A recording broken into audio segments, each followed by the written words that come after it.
ঘরে আনাজ বাজার শেষ হয়ে গেছিল, তো আজ দুপুরে কি রানবো তাই চিন্তা করলাম। তো দুপুরে ফ্রিজের মধ্যে একটু টুকটাক সবজি ছিল, তো এটা দিয়ে আজ দুপুরে রান্নাটি আরম্ভ করব। তো হরে কৃষ্ণ বন্ধুরা, তোমার সবাই কেমন রয়েছো? আশা করি সবাই ভীষণ ভালো রয়েছো। তো বন্ধুরা, আজ সকাল থেকে ব্লগটা স্টার্ট করলাম। তো বন্ধুরা, সকালে উঠে আগে কাম কাজ শেষ করে, ঘরের কাম শেষ করে, পুজো শেষ করার পর এখানে আমি সকালের খাওয়াটা খেয়ে তারপর এখানে দুপুরে রান্নাটা আরম্ভ করব।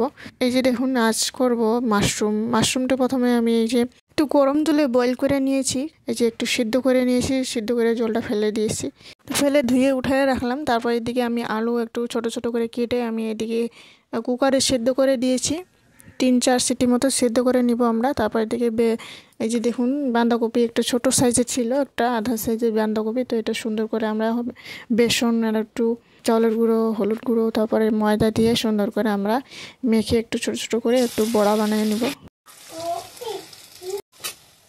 তো ছোটোবেলায় খুব খেতাম আমি, মা বানাইতো, এদিকে দিতে থাকতো, আমি এদিকে খাইতে খাইতে শেষে হয়ে যেত আদা, লাস্টের মধ্যে ভাতের লোকে খাইতে একটাও বড়া থাকে না, এমন হয়ে যায়। তো আজকেও অনুরাধা আমি ভাজতেছিলাম, তখন অনুরাধা দেখা পাইছে আমার সাথে ভাজা বড়া।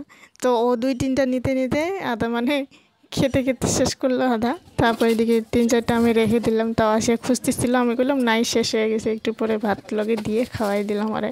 তো এইদিকে সবগুলো ভেজে নিয়ে আমি ছোট ছোট করে ভেজে নিয়ে নিলাম। তারপর এদিকে ভাতটা বসে দিলাম, কুকারে ভাত বসিয়ে দিলাম। তো মাশরুম আলুর সবজি করব। তো আলুগুলো সুন্দর করে এখানে বয়েল হয়ে গেছে, সুন্দর করে ছেলে আমি রেখে দিলাম। তারপর এদিকে মাশরুমগুলো রেডি করে নিয়েছি, টমেটো ছোটো ছোটো কেটে নিয়েছি, একটু আদা দিয়ে তারপরে পাঁচফোড়ন দিয়ে তেলের মধ্যে সুন্দর করে আলুগুলো ছেড়ে ভাজা ভাজা করে নিব একটু।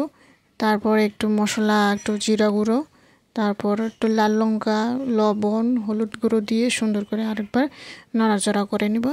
তারপর এই যে একটু পর নাড়াচাড়া হয়ে যাওয়ার পর, মিশে যাওয়ার পর, তারপর এদিকে আমরা টমেটোর কেটে রাখা টমেটো, তারপর এদিকে এই যে মাশরুমগুলো দিয়ে সুন্দর করে লাল লাল ভাজা ভাজা করে নিব।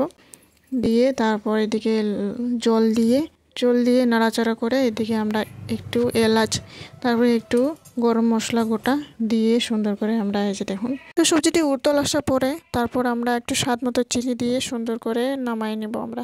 তো এই যে দেখুন, তারপর এদিকে চাটনি করব, একটু পাঁচফোড়ন দিয়েছি, আদা দিয়েছি, লাল লঙ্কা, একটু শুকনো লাল লঙ্কা দিয়ে সুন্দর করে একটু ভাজা ভাজা করে নিব। একটু পরে হলুদ লবণ দিয়ে ঢাকনা দিয়ে সেদ্ধ করে নিব। তারপর এদিকে একটু ওই যে একটু চিনি দিয়ে সুন্দর করে মিষ্টি একটু ঝাল ঝাল করে চাটনিটি বানিয়ে নেব আজ টমেটোরের। তো গরম দিনের তো এই যে একটু চাটনি, ডাল এগুলা একটু বেশি ভালো লাগে। তো ময় মশলার সবজিও তো মানে এত খাস লাগে না গরম দিনে, মানে বেশিও তো ময় মশলার খাওয়াটাও ভালো লাগে না, বেশি খাইলে গ্যাস হয়ে যায় এগুলা। তো এই যে দেখুন, একটু চাটনি, ডাল, পাঁপড় এগুলা দিয়ে একটু হালকা হালকা সবজি করে খেয়ে, তো এরকমই যদি সবজি বানা হয় তাহলে তখন আর বেশি ভালো হয়। তখন আর মানে গরমের দিনে একটু লেবু দিয়ে, ডাল দিয়ে সুন্দর করে হালকা হালকা খেলেও খুব ভালো হয়। তো দুপুরে রান্নাটা হয়ে যাওয়ার পর গ্যাস পরিষ্কার করে নিয়ে তারপর এদিকে, তো আজকে যে এইগুলাই করলাম। তো বন্ধুরা, ভিডিওটি ভালো লাগলে অবশ্যই লাইক করে দিয়ে যাবেন।